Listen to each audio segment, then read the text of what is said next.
Hello, everyone. My name is David Su with our guest speaker here, Isa Whalen, who is joining us today. Ms. Whalen is the Executive Director of API Advocates and plays a key role in the Asian American community. Could you just tell me a little bit about yourself and how you got involved to become the Executive Director of API Advocates? Yes, Hafaday, David, and thank you, API Youth Rising, for letting me come and join this amazing project. A little bit about myself. My name is Isa Whalen. I use she, her pronouns.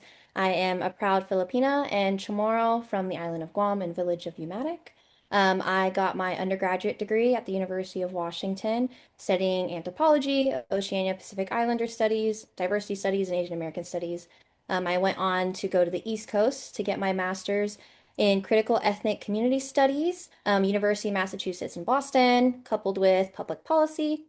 And then from there, bounced around a number of nonprofits, worked for Washington State, Massachusetts State, and California State, whether that be in the capacity of the API Commission, or the Legislative Caucus. So from there, I have gained a lot of knowledge, experience, really fun times with the community, and find myself returning back to community with API advocates.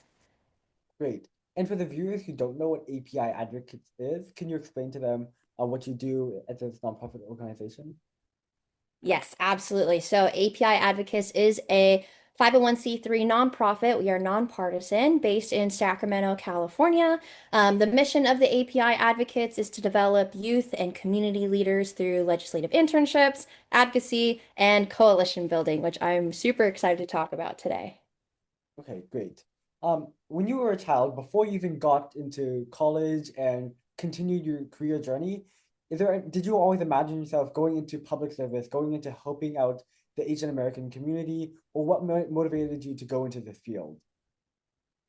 Thank you for that question. No. I did not see myself going anywhere near this career realm growing up.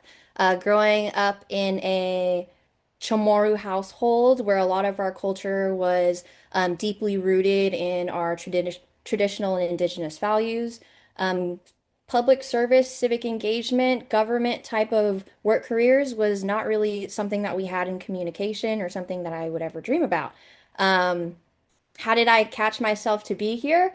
I got mad. To be honest with you, I did. And it was around the same time as you, David, where I was finishing up high school and then going into my undergrad at University of Washington in Seattle. I started out as a marine biology major, actually, at that time. I wanted to address climate change and resiliency for Pacifica peoples across Oceania, particularly looking at our coral reefs and the ecosystems that were there. But, and then I had a minor in Asian American studies. And through my first year of undergrad, I found Asian American studies to be more and more interesting. I think in my K through 12 education, I didn't get any education on what it meant to be API in America or be in a diasporic community, have intersectional identities. So University of Washington introduced me to some of the first history lessons or some of the first things I got to learn about other Asian American, Native Hawaiian, Pacific Islander communities as well.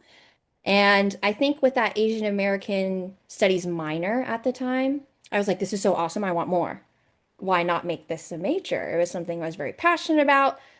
They did have that available at University of Washington, so I did change majors and I went down the Asian American studies route. However, I am, as I mentioned before, a Pacifica woman. My family has been born, bred, and raised on the island of Guam. We are Micronesian. And in that curriculum, I didn't see myself reflected. And I think there was one class, and I love sharing this story, where there was seven of us, just seven Pacifica students out of the whole campus who took this Asian American studies class. And I think we were about a month in, and we had asked the professor, oh, like we looked through the curriculum, we've looked through the rubric. Is there anything at all in this upcoming quarter or semester that will include Native Hawaiian Pacific Islander stories? And the short answer was no, there isn't, beyond just treaties that have happened between U.S. relations or militarism that's been on the islands. And so we, us seven specific students there were like, oh, well, we're investing so much into this institution. We really, really want to learn about where we come from, who we are, and how we matter in today's America. And unfortunately, the education at that time wasn't enough. And so we had taken it up to a bunch of professors from around the world, from different islands, from where we've come from, ask aunties, ask uncles. We asked basically our community and families from outside of the institution on what that would look like in terms of education. Um, and then with lots of advocacy and student organizing, collaborating with the elected officials in Washington State, the Office of Diversity Minority Affairs at University of Washington as well, and very closely with Professor Holly Barker at University of Washington, we were able to pilot the very first minor of Oceania and Pacific Islander Studies. And this was monumental because we got to see ourselves and we got to learn about each other, each other's histories, which gave me a better understanding of my Polynesian, Melanesian brothers and sisters as well. And then a couple years later, my class was the first class to graduate with that OPIS minor, and it is now a standing minor at the University of Washington. So that was kind of like my first dip into advocacy in that realm. I was like, this is an amazing win. I can't wait to tell my younger siblings back home. And it kind of blew my mind because I realized you don't necessarily need to be the president to make change, which I would not have known without this experience. So that kind of lit a fire where it was like, what else can I do? And then I started getting more engaged to nonprofits, volunteering, working with the commission in Washington State for student safety, public safety. Um, and then I decided to extend my education, how it pertains to advocacy and public policy at University of Massachusetts. Yeah, that's really great. I love how you talked about how there's a big gap within the curriculum from K to 12 with API education. At AAPI Youth Rising, we actually do a lot. So we have this presentation called One Day of AAPI History, where we go into classrooms, we go into lecture halls, and we give this presentation about API history, not only Asian American, but Pacific Islander history as well. So people are more aware of it. So I think it's really, really great that this major is now formed because of your help as well. So that's really, really great. Were there any challenges that you faced going into the steps leading into getting this minor or whatever else that you faced um, Yeah. in your journey? Absolutely. It was not an easy road. I will say that a lot of our students and faculty, professors had to work horizontally with one another, very collaborative in trying to find, are there other professors out there on the islands of Palau that are willing to join us on a Zoom? Because at that time it was the beginning of COVID also. So creating a new minor online for the first time ever, not having um, lectures, articles, or things to go to, we turned to communities back on the island. And it was like, cross your fingers and hope that this community leader back on the island is going to join the Zoom and teach us about weaving, is going to teach us how to carve and fish. He's going to teach us about what it really means to be a wayfinder in Oceania. Those were really big challenges and a leap of faith. And I want to say it took a lot of, again, communication, collaboration, a lot of dreaming of what it would look like. And then translating that beyond my undergrad and graduate, going into just I guess the broader ANHPI community is a challenge itself, because it is a very large acronym that encompasses hundreds of thousands ethnic groups, sub-ethnic groups across the nation, and we all have multiracial intersectional identities as well. So one of the challenges that I've seen, no matter which space that I am in, is how can we really address these unique, diversely unique communities while underneath this large umbrella term.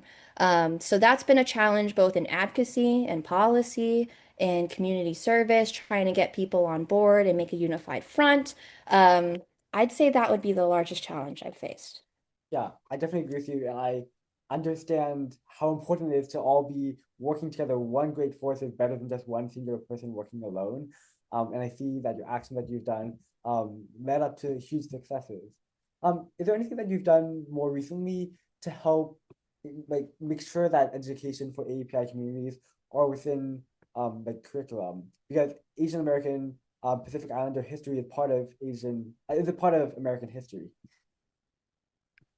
Ooh, yes. So, while I was in Massachusetts, I was doing my master's degree. I was first introduced to Make Us Visible, another organization that's looking at implementing an HPI curriculum in K through 12. And it was amazing getting to work with them during my graduate program and also producing a lot of underneath the University of Massachusetts with Professor Fong. I got to do a lot of research, qualitative and quantitative, about what would it look like for elementary students, middle school students, and high school students. What would it happen if you had this curriculum? How would that change your trajectory in terms of staying in America, obtaining a degree in America, or what is that career trajectory postgraduate? And it was interesting that we found that a lot of the students we had reached out to, and this was BIPOC communities. ANHPI was a sub-ethnic group that we got to host qualitative Talanoa stories with, focus groups. And so they were like, yeah, absolutely. If we saw this, it would, one, increase motivations to stay in America. Two, also develop a better understanding of one another. And three, feel more accepted into America, which I think would be key here when we're talking about advocacy and policy. With everything that is happening in our nation for even right now, but even decades before I was even stepped into this realm, paying tribute to all of the API leaders who have been here trying to fight for representation. Absolutely has been something that I've loved getting in touch with. And then working for, fast forward a little bit to California State, working with EPIC is a nonprofit empowering Pacific Islander communities. I was an interim advocacy coordinator there, and we worked with a lot of other organizations in partnership to try and tailor, let's say, a workshop to the Pacifica lens. And for when I moved on to work for the API Legislative Caucus for California State, I got to learn from the most incredible elected officials and change makers, I'd say. One of them in education, notably Assemblymember Mike Fong, who was chair of the Higher Education Committee, and got to see his thought process, his motivations, and what it looks like to be in education. Same thing with Assemblymember Almer Suchi, who's also a professor. So there was a number of elected officials I got to learn from, and see how they want to implement change in terms of education, and something I'm really excited to continue following with them too. Yeah. That's really, really great that you're able to do so much and work with so many great people, make us visible, all these different professors. This is really, really great. And it's great to hear that you're making such impactful change to the world. Is there anything that you think youth can do to get more involved in advocacy and possibly even helping out API advocates directly? Yes, absolutely. So, two really, really exciting things. Our flagship programs at API Advocates, the first one is our Advocacy Coalition. So, we have a California statewide ANHPI Advocacy Coalition. We're comprised of 150 plus ANHPI identifying or ANHPI serving nonprofit organizations. And for the past, we're going into our third year now. We like to meet, gather monthly on Zoom, in person when people are around to talk about what is happening in your backyard in the state of California. Is there something that we can work on collaboratively, so that we can achieve your dream for what's happening in your district? And that's been a really, really amazing space. It's free of cost and open to all students, whether you're in high school, undergrad, or graduate, or a part of your own career as well. Another thing we like to do is like call to action every month. So it's like, hey, I have an event. I need 50 volunteers. And then the community shows up for you, which is amazing. Or, hey, we're really trying to push this policy. Can you guys show up to this committee hearing? And then our coalition will come to the front floor. So it is the coalition I'd absolutely say get involved with. We meet at 2 p.m. on the first Thursdays of every month um, to just openly share with one another what's happening, how can we help one another, are there any advocacy areas or issues that we need to get behind? And we kind of like throw it all out on the floor, which I love. And to put all of our efforts together into one, we also have an annual advocacy day. And for 2026, I'm super excited to announce that that will be on Monday, May 18th.